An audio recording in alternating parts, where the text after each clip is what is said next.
पुराने समय की बात है, एक छोटा सा गांव था, नाम था चंद्रपुर, जहां दहेज प्रथा अपने चरम पर थी। हर शादी एक व्यापार बन चुकी थी।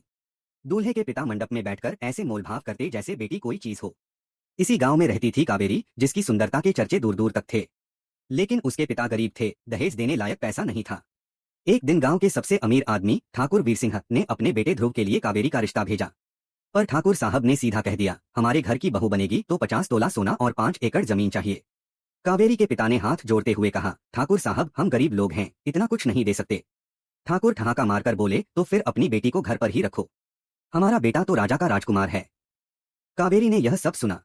वह चुप रही, लेकिन उसके दिल में एक खौफनाक योजना ने जन्म लिया। कावेरी के पिता ने जैसे तैसे कर्ज लेकर दहेज का इंतजाम किया। शादी बड़े धूमधाम से हुई। लेकिन शादी के अगले दिन से ही कावेरी के ससुराल में अजीब घटनाएं होने लगीं। रात को ध्रुव के कमरे से चीखने की आवाजें आने लगीं। सुबह ध्रुव को ऐसा लगता जैसे किसी ने उसकी छाती पर पत्थर रख दिया हो।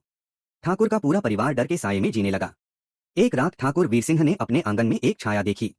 वह छाया धीरे धीरे उनकी ओर बढ़ी और आवाज आई, मुझे दहेज चाहिए, वरना मैं तुम्हें चैन से जीने नहीं दूंगी। ठाकुर घबरा गए। उन्होंने तांत्रिक बुलाया। तांत्रिक ने बताया, यह आत्मा उसी लड़की की है जो दहेज के कारण शादी न कर सकी और जल मरी। अब यह आत्मा हर उस घर को श्राप देती है जहां दहेज मांगा जाता है। ठाकुर और उनका परिवार डर से कांपने लगा। उधर कावेरी मुस्कुरा रही थी। असल में कावेरी को पहले से पता था कि ठाकुर के परिवार को अंधविश्वास का बहुत डर है।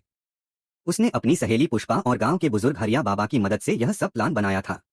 हर रात पुष्पा सफेद साड़ी पहनकर ठाकुर के आंगन में प्रकट होती और डरावनी आवाज में कहती, दहेज का श्राप तुम्हारे घर को बर्बाद कर देगा। धीरे धीरे ठाकुर का परिवार इतना डर गया कि उन्होंने अपने बेटे ध्रुव से कहा, अब और दहेज नहीं चाहिए, हमें बस शांति चाहिए। कावेरी ने यह सुनकर अपने असली रूप में आकर कहा, दहेज के कारण हर साल लाखों बेटियां जलती हैं। अगर तुम जैसे लोग इस प्रथा को नहीं छोड़ोगे तो अगली पीढ़ी श्राप बन जाएगी। ठाकुर का दिल पिघल गया। उन्होंने गांव में सबको बुलाकर ऐलान किया, आज से हमारे परिवार में कोई दहेज नहीं मांगेगा और इस गांव में भी यह प्रथा बंद होगी। गांव में कावेरी की तारीफ होने लगी।